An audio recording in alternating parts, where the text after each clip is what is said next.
राधे राधे दोस्तों। I hope so आप अच्छे होंगे, स्वस्थ होंगे, और मैं तो हूँ ही अच्छी। तो आज मैं फिर से हाजिर हूँ एक नई इन्फॉर्मेशन, एक नई वीडियो के साथ। तो आज मैं बेसिकली बताने वाली हूँ कि है ना, जो जेडीए की रेजिडेंशियल स्कीम्स निकलती है आप उसमें कैसे अप्लाई कर सकते हो। तो अप्लाई का क्या प्रोसीजर रहेगा, कैसे आपको अप्लाई करना है, कोई गलती तो नहीं हो रही, और क्या क्या मिस्टेक्स हैं जो आप अवॉइड कर सकते हो, आप खुद भी पढ़ सकते हो। तो इसमें क्या क्या चीज़ें जो आपको डाउट्स रहते हैं वो मैं सारे क्लियर कर दूँगी आपसे वीडियो में। तो चलिए स्टार्ट करते हैं अपन। तो सबसे पहले हम जेडी की वेबसाइट पे जाएंगे। तो ये इंटरफेस खुलेगा। हम जेडी की वेबसाइट पे पहुंचते ही आप देखोगे कि यहाँ पे एक अलग से सेपरेट ऑप्शन दे रखा है जेडीए ने, वो है अप्लाई फॉर रेजिडेंशियल स्कीम। तो हम यहाँ चलेंगे। तो आप देखिए, जैसे हम स्कीम वाले ऑप्शन पर क्लिक करते हैं तो हमारे सामने जो अभी प्रेजेंट में जो स्कीम्स चल रही है, जो ओपन है, जिसके लिए एप्लीकेशंस अभी सबमिट किए जा रहे हैं, वो सारी ओपन हो जाती है। आप देखो यहाँ पे पटेल नगर की जो रेजिडेंशियल स्कीम है उसका ऑप्शन दिख गया आपको, गोविंद विहार वाली, और जो अटल विहार जिनकी मैंने अपने पहले वीडियोस में बात की है उनके लिए अभी भी एप्लीकेशन चालू है। जो गोविंद विहार और अटल विहार की जो रजिस्ट्रेशन डेट है वो 7 फ़रवरी तक है, आप उसमें अप्लाई कर सकते हो। और जो पटेल नगर की वो अभी रिसेंटली चालू हुई है 14 जनवरी को, तो वो 13 फ़रवरी तक आप उसमें अप्लाई कर सकते हो। तो अभी प्रेजेंट में ये 3 ही रेजिडेंशियल स्कीम्स हैं जिनके लिए एप्लीकेशन अभी ओपन हो रखे हैं। तो आप इनमें से जिसमें भी अप्लाई करना चाहते हो उसमें अप्लाई कर सकते हो। मैं किसी एक का मतलब मैं अभी आज पटेल नगर की जो रेजिडेंशियल स्कीम्स की जो एप्लीकेशन है उसको फिलअप करूँगी और बताऊँगी आपको कि कैसे एप्लीकेशन फिल करना है और कैसे क्या प्रोसीजर रहेगा। तो चलिए चलते हैं प्रोसीड की तरफ। तो हम आ चुके हैं इस इंटरफेस पे जहाँ पटेल नगर जो कि रेजिडेंशियल स्कीम जो निकली है उससे रिगार्डिंग जो भी आपको डिटेल चाहिए वो सब यहाँ पे अवेलेबल है। तो ये जो आप देख सकते हैं रजिस्ट्रेशन प्रोसेस और एलिजिबिलिटी रूल्स टर्म्स, इस पर आप जब भी क्लिक करोगे तो आपको है ना जो बुकलेट है जो जेडीए की तरफ से इसमें अपलोड की गई है वो आपको यहाँ से मिल सकती है, जिसमें आप है ना आपको सारी डिटेल्स दे रखी होगी कि कौन कौन इसमें अप्लाई कर सकता है और उसको कैसे अप्लाई करना है, क्या एलिजिबिलिटी रहेगी, इसमें कितने नंबर ऑफ़ प्लॉट्स इस रेजिडेंशियल स्कीम में अलॉट होने वाले हैं, कितने एप्लीकेशंस आ गए हैं, इसकी भी इंफॉर्मेशन आपको ये नीचे जो रिजर्वेशन कैटेगरी वाइज एप्लीकेशन है इसके अंदर मिल जाएगी, और इसके अंदर कितना रिजर्वेशन रहेगा, मतलब ये सारी डिटेल्स जो है आपको इस बुकलेट में मिल जाएगी। तो मैं आपको यहाँ पे खोल के बता रही हूँ। तो ये है वो पूरी बुकलेट, आप यहाँ से इसके बारे में सारी डिटेल्स आप देख सकते हो। वैसे तो मैंने मोस्ट ऑफ द डिटेल्स अपनी वीडियोस में बता दी है, पर आप चाहो तो और डिटेल में अगर आपको जानना है तो आप ये बुकलेट देख सकते हो। ये पूरे इसमें ये सारे डिटेल्स है, कितनी किस बेस पे आप आवेदन कर सकते हो, आपकी जो MIG, ये जो ग्रुपिंग्स इन्होंने इनकम बेस पे की हुई है वो आप कैसे उसमें जज किए जाओगे, वो पूरा इसमें दे रखा है कि अगर आपके 23-24 के ITR के बेस पे आप उसमें इनकम ग्रुप डिसाइड कर सकते हो कि आप कैसे इनकम ग्रुप में आ रहे हो। तो ये उसमें कुछ शर्तें वगैरह और भी चीज़ें हैं इसके अंदर, तो आप इसको देख सकते हो। तो अभी फ़िलहाल इस बारे में डिस्कशन में नहीं करूँगी क्योंकि मैंने अपनी पहले वाली वीडियोस में सब कुछ डिस्कस किया हुआ है।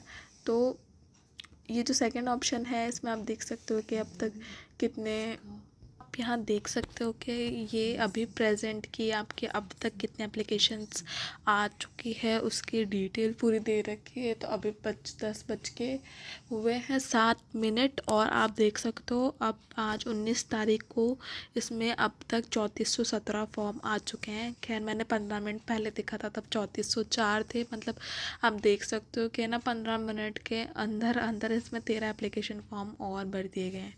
तो आप इसमें देख सकते हो कि MIG-A में जो एप्लीकेशन फॉर्म आए हैं वो 2185 आए हैं, और MIG-B में जो एप्लीकेशन फॉर्म आए हैं वो 1046 आए हैं। तो मतलब अब तक इतने एप्लीकेशंस आ चुके हैं। तो आप इस कैटेगरी वाइज, इस एप्लीकेशन वाइज अपनी कैटेगरी भी डिसाइड कर सकते हो कि आपको किस में अप्लाई करना है। तो हम जाते हैं अप्लाई फॉर रजिस्ट्रेशन के अंदर। आपके सामने फिर ये इंटरफेस खुलेगा। इसमें आपको एप्लीकेंट का नाम, जिसके नाम से आप रेजिडेंशियल स्कीम में अप्लाई करना चाहते हो वो, और नीचे आपको अपना मोबाइल नंबर देना पड़ेगा जिसको आप रजिस्टर करवाना चाहते हो JDA के एप्लीकेशन के अंदर। तो यहाँ आपसे ये पूरी ऐसे डिटेल्स मांगेगा एप्लीकेंट की, आपका नाम, आपका मोबाइल नंबर, आपके फादर का नेम क्या है, एड्रेस क्या है, पोस्टल एड्रेस क्या है, ये सब कुछ आपको यहाँ पे भरना पड़ेगा। तो जैसे ही आप ये सारी अपनी एप्लीकेंट की डिटेल्स आप डालोगे तो आपके सामने ये इंटरफेस खुलेगा। तो मैंने यहाँ पे इस रेजिडेंशियल स्कीम में अप्लाई करना है तो मैं इस पर सेलेक्ट करूँगी और आप इसमें अपनी कैटेगरी सेलेक्ट कर सकते हो। जैसे इसमें आपको कई बार ऐसे कन्फ्यूजन होगा कि आप एक गवर्नमेंट एम्प्लॉय भी हो प्लस आप SC और ST कास्ट से बिलोंग भी करते हो, तो आप किस कैटेगरी में अप्लाई करें। तो मेरा मानना ये है कि जिस कैटेगरी में सबसे कम एप्लीकेशन फॉर्म आए आप उसी में अप्लाई कीजिए। सपोज़ आप गवर्नमेंट जॉब में हो और आप ऐसे कैटेगरी में बिलोंग करते हो तो आप उसमें देखिए कि ऐसी कैटेगरी में कितने फॉर्म फिलअप हुए हैं और गवर्नमेंट में कितने फॉर्म फिलअप हुए हैं, और उस हिसाब से आप अपनी चॉइस या प्रायोरिटी डिसाइड करें। तो मैं यहाँ एक एग्ज़ाम्पल के तौर पे गवर्नमेंट जॉब सेलेक्ट कर लेती हूँ और यहाँ आपको अपनी इनकम ग्रुप डालना है। आप MIG में आते हो आप 6 से 12 चूज़ करें, आप MIG B में आते हो तो 12 से 18 चूज़ करें। तो सपोज़ मैंने 12 से 18 चूज़ कर लिया है और मैं प्रोसीड करती हूँ। तो आप देखिए ये इंटरफेस खुलेगा। तो ये जो कोरीरोपाड़ा हमें ये स्कीम में अप्लाई करना है तो हम इसको सेलेक्ट करेंगे। तो आप यहाँ देख सकते हो कि मैंने क्योंकि MIG B ग्रुप सेलेक्ट किया है तो मेरा रजिस्ट्रेशन अमाउंट जो आ रहा है वो 40,000 आ रहा है। अगर आप MIG A के अंदर आते हो, मतलब आपका जो इनकम स्लैब है वो 6 से 12 है, तो आपको यहाँ रजिस्ट्रेशन अमाउंट आएगा 30,000 रुपये। तो यहाँ जो टोटल मुझे पेमेंट देना है वो 41,000 रुपये है, क्योंकि इसमें 1,000 आपको प्रोसेसिंग चार्जेस भी देने पड़ेंगे जो नॉन रिफंडेबल रहेंगे। अगर सपोज़ आपको अलॉटमेंट नहीं होता है तो आपको सिर्फ 40,000 वापस रिफंड आएंगे। आपको जो 1,000 है वो प्रोसेसिंग चार्ज रहेगा, वो रिफ़ंड नहीं होगा। तो हम आइए अब मेक पेमेंट पे चलते हैं। तो यहाँ देख रहे हो आप, हमें 41,000 रुपये देने हैं। तो हम अपना पेमेंट मोड सेलेक्ट करेंगे बिल डेस्क। तो मैं आपको यहाँ पे बता देती हूँ क्योंकि यहाँ पे पेमेंट मैं खुद कर रही हूँ इसलिए मेरा पेमेंट मोड बिल डेस्क आ रहा है। अगर आप ई-मित्र के माध्यम से अगर भर पाओगे तो वहाँ पे कुछ और पेमेंट मोड आएगा। मतलब अगर आप बिल डेस्क के थ्रू भर रहे हैं ना,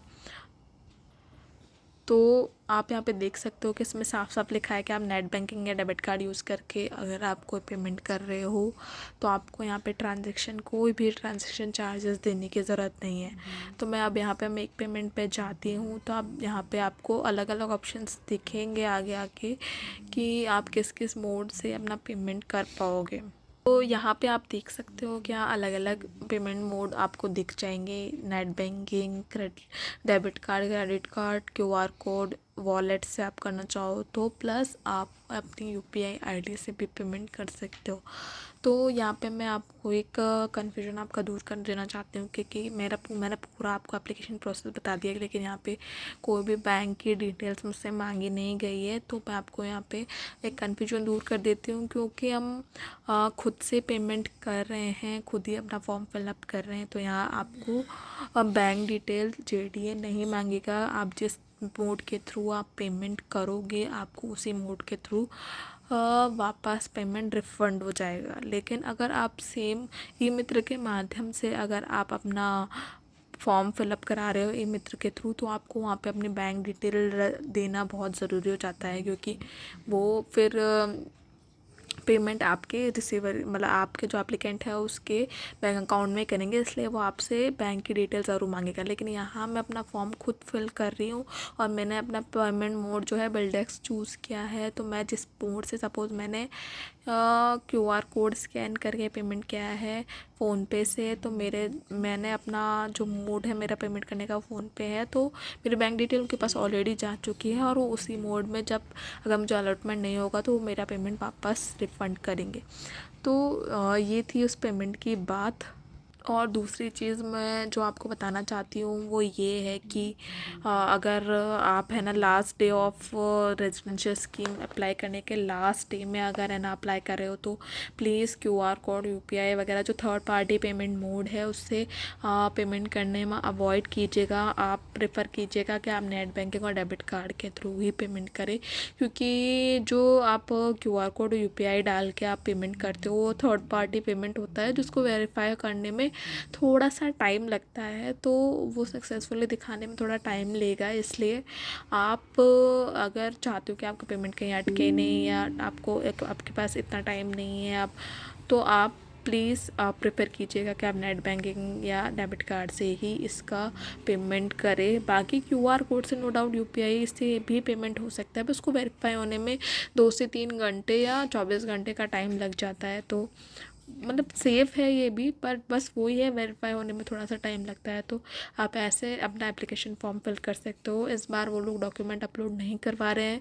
आपको अगर अलॉटमेंट होगा, अगर आपको प्लॉट अलॉट हो जाता है जेडीडी की रेजिडेंशियल स्कीम के अंदर, तो उसके बाद डॉक्यूमेंट वेरिफिकेशन होगा, उसमें आपसे सारे डॉक्यूमेंट मंगवा लिए जाएंगे। लेकिन इस बार अब मतलब हमेशा ये ऑप्शन होता है डॉक्यूमेंट अपलोड करने का, लेकिन इस बार इन्होंने नहीं दिया है।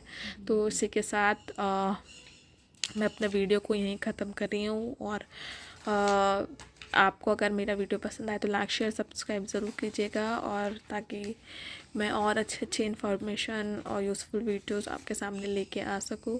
धन्यवाद।